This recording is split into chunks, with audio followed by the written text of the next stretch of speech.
이제 그래서 소프트웨어의 어려움에 대해서 좀 이해를 좀 했고요.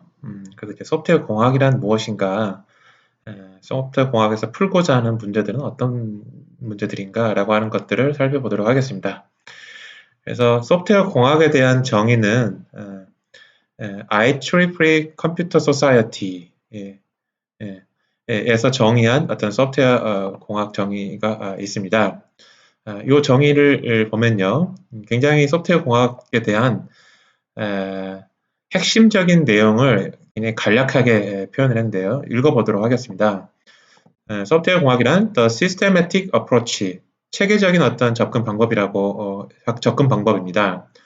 어떤 문제에 대한 체계적인 접근 방법이냐라고 하면 the development, 물론 이제 소프트웨어 개발이겠죠. 소프트웨어 개발, operation, 소프트웨어를 운영하는 데 있어서 maintenance, 유지 보수, 심지어는 retirement, 그러니까 소프트웨어를 폐기하는 거. To the development, operation, maintenance, and retirement of software. 그러니까 소프트웨어의 어떻게 보면 전 주기죠. 소프트웨어가 만들어져서 사용되고 폐기되기까지 그 전 주기에 있어서 어떤 체계적인 공학적인 그런 접근 방법을 취하는 게 바로 소프트웨어 엔지니어링이다라고 하는 겁니다. 그게 이제 IEEE, 이가 세 개 있죠. 컴퓨터 소사이어티라고 하는 그런 학회에서 정의한 소프트웨어 공학에 대한 정의가 되겠고요. 또는 뭐 와트 험프리라고 하는 소프트웨어 공학에 유명하신 분이 또 정의한 거는 비슷한 내용입니다. The disciplined application of engineering, scientific and mathematical principles and methods. 그러니까 공학적이고 과학적이고 어떤 수학적인 원리 방법론을 아주 잘 훈련해서 적용하는 거죠. disciplined application이라고 하는 거는 어디다 적용하느냐? The economical production of quality software. 여기도 굉장히 좋은 용어인데요. 소프트웨어라고 하는 거는 퀄리티가 높아야 되는 거죠. 버그도 없고 안정적으로 잘 돌아야 되는 거예요. 퀄리티 소프트웨어를 만들어내야 되는 거예요. 그 다음에 무조건 퀄리티 높은 소프트웨어를 만들어내는 게 사실은 주 목적은 아니에요. 이코노미컬 프로덕션, 그러니까 경제적으로도 만들어야 돼요. 그러니까 최소한의 비용으로 최대한의 퀄리티의 소프트웨어를 만들어내기 위해서 어떤 공학적이고 과학적이고 수학적인 원리나 방법들을 잘 훈련해서 적용하는 게 소프트웨어 공학이다라는 이야기예요. 이 말도 굉장히 소프트웨어 공학의 핵심을 잘 담고 있는 이야기입니다. 비용적인 면, 퀄리티, 그러니까 품질적인 면을 강조를 하는. 그래서 소프트웨어 공학이 다루는 문제들이 이제 이런 문제들이 있죠. Scale, Quality and Productivity, Consistency and Reproducibility, Changes, 이런 문제들이 있습니다. 그래서 스케일이라고 하는 거는 규모가 큰 프로젝트, 소프트웨어 프로젝트를 어떻게 다루느냐라고 하는 게 소프트웨어 공학의 아주 큰 문제 중에 하나죠.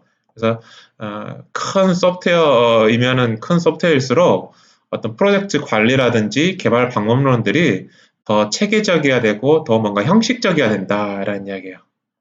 주먹구구식으로 작은 소프트웨어라고 하면 예를 들어서 아주 뛰어난 개발자 한 명이 그냥 아무하고도 대화하지 않고 그냥 골방에 박혀서 주먹구구식으로 개발을 딱 할 수도 있을지도 모르겠어요. 그런데 굉장히 큰 소프트웨어 프로젝트 같은 경우에는 어떤 프로젝트 관리라든지 개발 방법론 같은 것들을 굉장히 치밀하게 해야 된다라고 하는 이야기죠. 그래서 이때 그러면 뭐 소프트웨어가 크다라고 하는 게 도대체 뭐냐? 뭐 크다라고 하는 기준을 뭐 이렇게도 한번 정의를 해볼 수 있습니다. 이거는 꼭 절대적인 정의는 아니고, 그래서 단위가 KLOC, 그러니까 1000줄인 거죠. 1000줄, 1000줄인데 10 곱하기 1000줄이니까 어떻게 됩니까? 만줄이죠. 만줄 정도가 되면 한 스몰 사이즈다. 스몰 사이즈 소프트웨어 프로젝트다.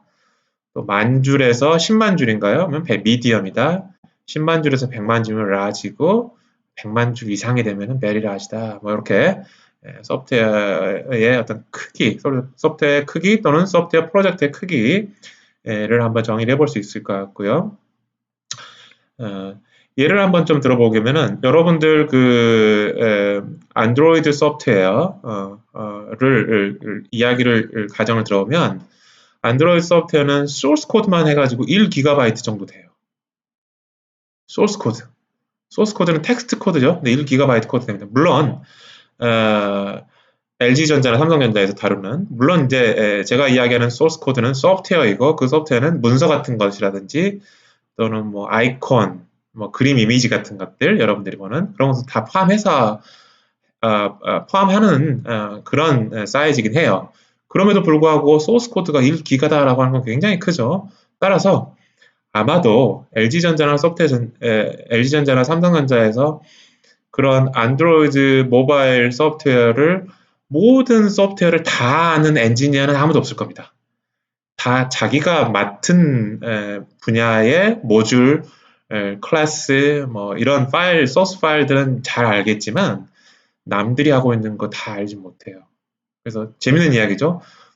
모든 소스 코드를 알고 있는 사람이 아무도 없어요. 그럼에도 불구하고 아주 완성도 높게 잘 만들어내고 있습니다. 그런 것들이 어떤 프로젝트 관리라든지 어떤 개발 방법론의 어떤 힘인 거죠. 되고요. 또 다른 비유를 하자면 화학과하고 화공과, 제가 그쪽 전공이 아니라서 잘은 모르지만 화학과에서는 어떤 비커, 시험관, 작은 단위죠. 작은 단위로 화학 반응을 일으키는 것에 더 관심이 있다고 해요. 근데 화공과에서는 여러분들이 그 무슨 뭐 기름 담아 놓는 유조 탱크, 엄청난 큰 탱크 있죠. 어디 뭐 산업단지 같은 데 가보면 어마어마하게 큰 그런 탱크 같은 데 있죠. 화학공학과에서는 그런 어떤 탱크 레벨에서의 어떤 화학 반응에 관심이 있어요. 그래서 화공과에서는 그래서 화학과에서 비커나 시험관 같은 걸로 작은 규모로 실험을 해서 잘 화학 반응이 나던 것들이 어떤 큰 탱크 레벨에서 화공과에서 관심이 있어하는 그런 큰 탱크 규모에서의 에서 똑같은 화학 반응을 일으키려고 하면 잘 안 된다고 합니다. 바로 이런 것들이 소프트웨어 크기가 작은 데서 어떻게 잘 적용이 됐던 방법론이나 개발 방법론들이 큰 소프트웨어를 만들면 잘 안 되는 것과 굉장히 유사한 어떤 그런 거라고 볼 수가 있어요. 자, 그래서 소프트웨어 공학에서는 이런 스케일 문제를 다룬다. 어떻게 하면 큰 소프트웨어를 잘 개발할 수 있을까? 두 번째는 퀄리티 앤 프로덕티비티. 어떻게 하면은 높은 퀄리티의 소프트웨어를 만들어낼까라고 하는 게 소프트웨어 공학의 하려고 하는 이유고요. 그 다음에 어떻게 하면은 생산성을 높일까? 즉 생산성을 높인다는 이야기는 무슨 이야기입니까? 돈을 적게 들이고 개발을 할까? 짧은 시간에 개발하면 월급을 조금만 줘도 되니까 그 기간만 줘도 되니까 비용이 적게 들겠죠. 프로덕티비티 그 이야기예요. 그러니까 저비용으로 높은 품질의 소프트웨어를 어떻게 하면 만들 수 있을까라고 하는 게 소프트웨어 공학의 아주 큰 문제 중에 또 다른 두 번째 큰 문제 중에 하나고요. 그래서 이 퀄리티 문제에 있어서는 그 ISO IEC 25010이라고 하는 어떤 표준이 퀄리티라고 하는 거는 이런 것이다라고 하는 그런 표준을 한번 정의를 해놓기도 했어요. 그래서 소프트웨어 퀄리티를 우리가 측정을 할 때 이 표준을 참조를 하기도 합니다. 그 표준에 어떤 이야기들이 있자면 이런 용어들이 있어요. 8개. Functionality, Reliability, Usability, Efficiency, Maintainability, Portability, Security, Compatibility. 조금 더 자세한 설명을 하기 위해서 다음 장 넘어가 보면 그래서 Functionality는 필요한 기능 잘 제공하고 있어? 그러면 높은 품질이다는 이야기예요. 그렇지 않으면 필요한 기능을 잘 제공 안 하면 낮은 품질이겠죠. 퀄리티겠죠. Reliability는 오랫동안 요 소프트웨어를 써도 잘 동작하지? 그게 Reliability고요. Usability는 편리하게 사용할 수 있지? 예를 들면 여러분들 휴대폰 같은 데서 내가 어떤 기능 하나 사용하려고 메뉴를 굉장히 한 3레벨, 4레벨, 5레벨까지 들어가서 겨우 여러분들이 뭔가 어떤 하고 싶은 일을 할 수 있다라고 하면 그건 불편한 일이겠죠? 그렇지만 바로 아이콘만 탁 클릭하면 여러분들이 할 수 있는 일을 한다고 하면 굉장히 편리할 수 있겠죠? 그러면 유저빌리티라고 하는 소프트웨어 퀄리티가 높은 거예요. 유저빌리티라고 하는 퀄리티. 그다음에 efficiency, 효율적으로 잘 실행이 되는지 느리게 동작하지 않고 maintainability, 나중에 추가 수정하기 쉬운지 portability는 다른 컴퓨팅 환경으로 쉽게 옮길 수 있는지 즉 윈도우즈에서 내가 소프트웨어를 개발했는데 맥 컴퓨터나 리눅스로 좀 옮겨달라고 하는 요구사항에 있어서 다른 컴퓨터로 옮겨서 컴파일했더니 금방 잘 컴파일돼서 실행 파일 만들 수 있더라. 그러면은 포터빌리티라고 하는 소프트웨어 퀄리티가 높은 거죠. 그런데 윈도우스에 너무 이렇게 의존성이 깊어가지고 리눅스용으로 개발하려고 했더니 거의 뭐 처음부터 개발하는 거랑 뭐 다름없이 개발을 했어라고 하면 포터빌리티라고 하는 퀄리티가 굉장히 낮은 거죠. 그다음에 이제 시큐리티라고 하는 거는 이런 거예요. 권한을 부여한 범위 안에서만 사용하도록 제한했는지라는 거예요. 예를 들어서 내 파일을 어디 철수라든지 뭐 영희가 마음대로 건드려버려. 내가 걔네들한테 사용해도 좋아라고 이야기한 적도 없는데 그러면은 철수하고 영희는 그 사람들한테 주어진 부여한 권한 범위 밖에 있는 내 파일들을 지금 건드리고 있는 거죠. 그럴 때는 security라고 하는 소프트웨어 퀄리티가 낮은 거예요. 그렇게 제한이 잘 되면 security라고 하는 소프트웨어 퀄리티가 높은 것이고, 그 다음에 이제 compatibility라고 하는 거는 호환성이 있느냐라고 하는 거예요. 그래서 예를 들어서 HWP 이런 것들은 좀 HWP로 작성된 문서는 어떻게 되죠?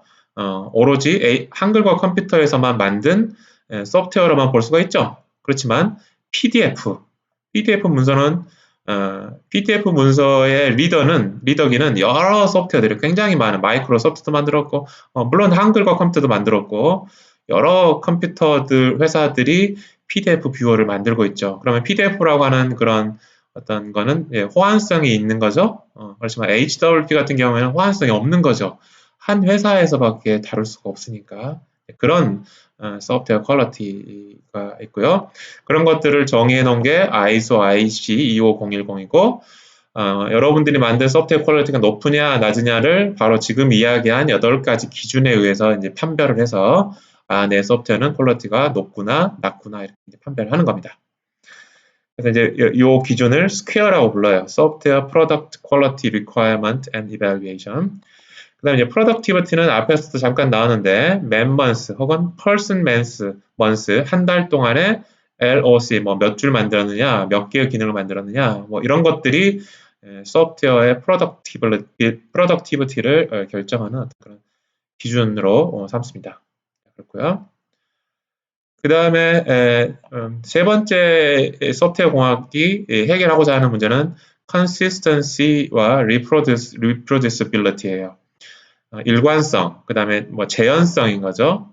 그래서 이제 뭐 CMM, Capability Maturity Model이라고 하는 어떤 그런 표준이 있는데 이거는 어떤 이야기자면은 소프트웨어 프로젝트를 진행할 때 물론 당연히 소프트웨어라고 하는 그런 특성상 개인의 어떤 지적 능력에 굉장히 좌지우지되는 경우가 많아요.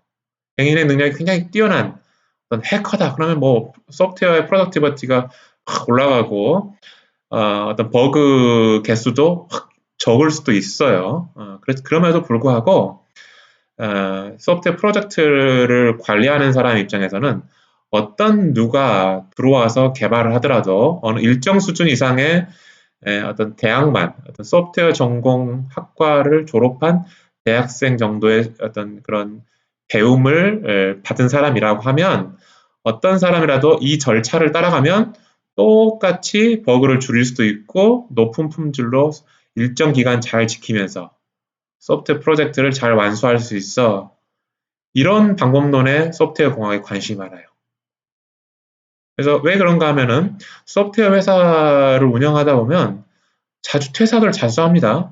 그러면 그 사람이 맡은 부분을 또 다른 사람들이 들어와야 돼요. 들어와서 결국 개발을 하게 될 겁니다.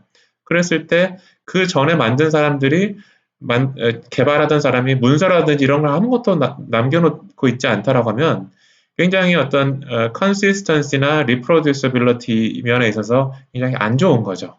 그렇지만 그 전에 개발하던 사람들이 문서라든지 어떤 절차 같은 거에 따라서 쭉 개발하고 있던 중이었다라고 하면 새로운 멤버가 들어와서 그 일을 새로 담당을 하더라도 그 절차대로 그 문서를 읽으면서 절차대로 쭉 따라하면 되는 거예요. 이렇게 사람이 바뀌더라도 소프트웨어 프로젝트는 일관성 있게 계속 추진할 수 있는 거죠. 이런 것들이 가장 이상적인 소프트웨어 프로젝트의 어떤 모델이고 당연히 어려운 일입니다. 그렇지만 어쨌든 소프트웨어 공학에서 달성하고자 하는 어떤 목표, 문제가 되겠습니다. 그 다음에 마지막으로 앞에서도 소프트웨어의 특성에서도 좀 이야기를 했지만 소프트웨어는 계속 변경되기 마련이에요. 그리고 또 어떤 근본적인 이유가 아니라 어떤 나는 이렇게 하고 싶어라고 하는 그런 이유로 인해서 달라지는 그런 요구사항들이 굉장히 많습니다. 그래서 어떻게 하면 소프트웨어를 개발을 할 때 비록 지금 요구사항은 이러한 요구사항에 따라서 개발을 하고 있지만 앞으로 분명하게 요구사항이 변경되거나 새로운 요구사항이 추가될 수 있다라고 하는 점에 염두를 해두고 그런 변경 가능성에 대해서 염두를 해두고 소프트웨어를 개발을 어떻게 잘할 것이냐라고 하는 것이 또 소프트웨어 공학에서 이루고 싶은 그런 목적이기도 하고 또 어려운 문제이기도 합니다.